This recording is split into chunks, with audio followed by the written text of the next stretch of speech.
jadi harus sat-sat gitu ya. Jadi yang pada poinnya kalau kita bicara produk hukum daerah tadi disampaikan oleh Bapak Wamen, kalau kita ibarat bicara rumah, otomatis nggak bisa kita bicara namanya gentengnya harus kuat dulu supaya nggak bocor. Kata siapa gitu kan? Di bawah juga harus kuat dulu fondasi di bawah supaya nggak ada bocor juga dari bawah, kan seperti itu kan? Kalau banjir kan di bawah bocornya, bukan cuma dari atas. Kalau hujan dari atas, kalau banjir dari bawah gitu. Jadi maksudnya apa sih kalau kita bicara perlindungan HAM, nggak bisa kita bicara ini hanya kewenangan atau urusannya pusat, kebijakan pusat, tapi bagaimana daerah pun turut ada di dalamnya. Dan semoga momen seperti ini dari Kanwil HAM Jawa Timur itu menjadi momen yang bermanfaat, di mana benar-benar ada banyak sekali masukan sehingga produk hukum daerah ke depan tuh lebih aspiratif dan lebih inklusif kalau katanya Pak Wamen tadi. Dan kalau saya sih menambahkan lagi istilahnya no one left behind kalau kata Ibu Gubernur. Jadi maksudnya itu semua aspek bisa menjadi konsentrasi lah. Jadi mau itu kita bicara toleransi dan sebagainya. Tapi karena saya juga mohon maaf sekali lagi karena terbentur waktu, maka di sini saya nggak bisa banyak kata. Saya lebih fokus kepada terkait ketenaga kerjaan. Kenapa? Karena gini, ini kemarin yang tadi Pak Kanwil kan bicara tentang hasil di Gresik ya. Memang kemarin kan sempat ada FGD juga terkait produk hukum daerah untuk di Gresik. Ini saya dari Gresik. Saya langsung kepada yang terakhir tentang mekanisme perlindungan. Ini sangat penting karena bukan hanya kita bicara penahanan ijazah.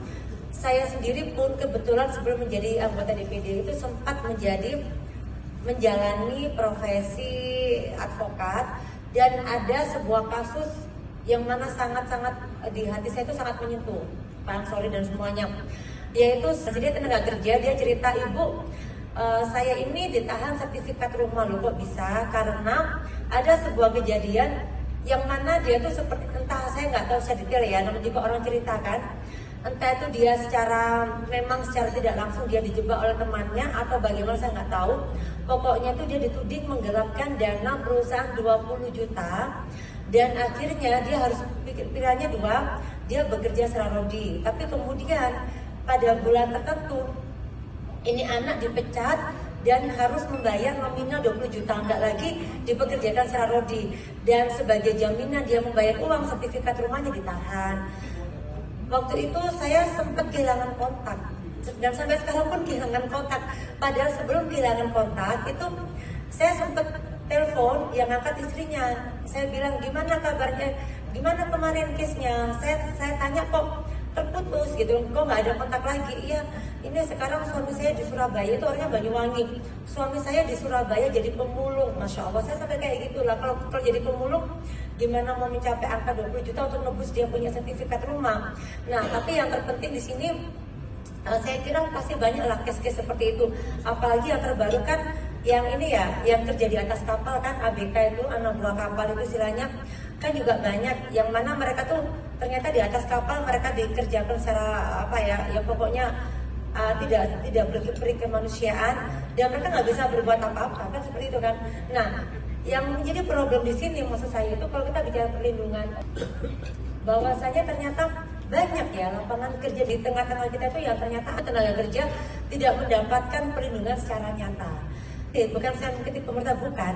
Mengapa masyarakat itu banyak menjadi korban? Salah satunya kalau saya tangkap, mereka merasa ilegal, kan seperti itu kan. Jadi kalau orang sudah terintimidasi itu kan gampang. Kamu kan ilegal, kamu nggak, jalurnya nggak benar. Jadi mau nggak mau mereka kayak terjerat. Itu kan seperti yang kita lihat ketika kisnya Kamboja kan, pekerja migran. Itu saya sendiri, Masya Allah ya, sedih ya kan. Kita lihat itu, aduh kasihan banget ya kalau kita lihat video-videonya. Jadi mereka tuh benar-benar yang sudah kayak merasa tidak memiliki apapun, dokumen apapun, sehingga mau nggak mau mereka kan menjadi korban human trafficking. Nah, berarti kita bicara bagaimana ya sisi perlindungan, bagaimana ya produk hukum itu bisa mengintervensi perusahaan-perusahaan nakal, sehingga nggak ada lagi potensi kebocoran pelanggaran HAM.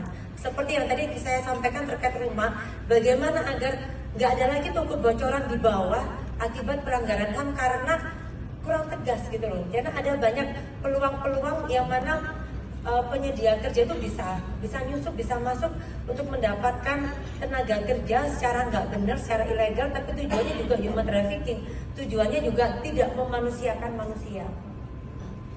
Oke.